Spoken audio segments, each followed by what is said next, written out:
छत्रपती शिवाजी महाराजांच्या कार्याचा आदर्श घेऊन कदाचित ते म्हैसूरचे टिपू सुलतान यांनी आपलं काम करायचं ठरवलं. अरे जर खरंच टिपूनं जर छत्रपती श्री शिवाजी महाराजांचा आदर्श घेतला असता तर इथल्या हिंदू स्त्रियांवरती अत्याचार केले नसते, हिंदूंची हजारो लाखो मंदिरं उद्ध्वस्त केली नसती, हिंदूंना धर्मांतरण करायला भाग पाडलं नसतं.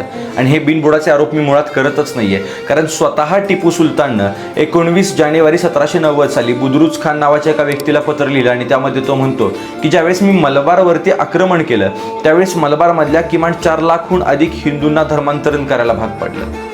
याच टिपूचा उल्लेख म्हैसूर गॅझेटेरियममध्ये करत असताना 8000 हिंदूंची मंदिरं पाडणारा असा केलेला आहे.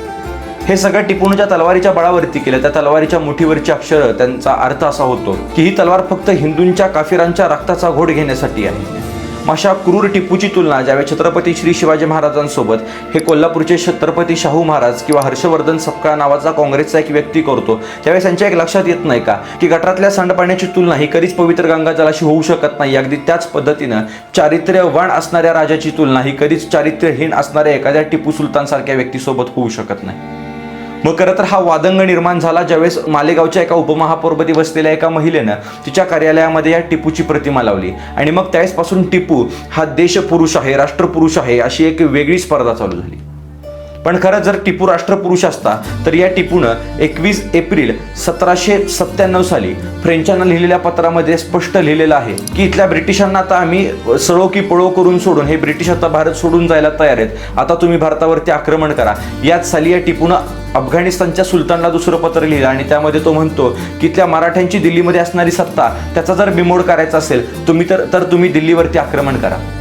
अरे म्हणजे जर ब्रिटिशांविरुद्ध लढणारा हा टिपू सुलतान म्हणून जर राष्ट्रपुरुष तुम्ही घोषित करत असाल तर दुसरीकडून मात्र फ्रेंचांना किंवा अफगाणिस्तानच्या सुलतानला याच भारत देशावरती आक्रमण करायला भाग पडतो आहे. मग खरंच आता हा देशपुरुष आहे का देशद्रोही आहे हे तुम्हीच सांगावं. मग याच्यावरती टीका करत असताना भाजप पण कुठं मागं नाहीये, पण टीका करणाऱ्या भाजपला एक गोष्टीचा विसर पडतं का की 2013 साली मुंबईच्या काही भाजप पदाधिकाऱ्यांनी स्वतःच्या सह्यानिशी अनेक ठराव मंजूर केले होते की मुंबईतल्या एका रस्त्याला एका मार्गाला हजरत अली टिपू सुलतान असं नाव देण्यात यावं.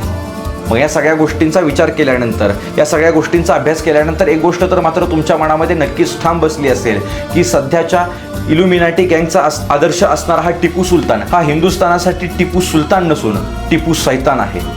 जय श्रीराम.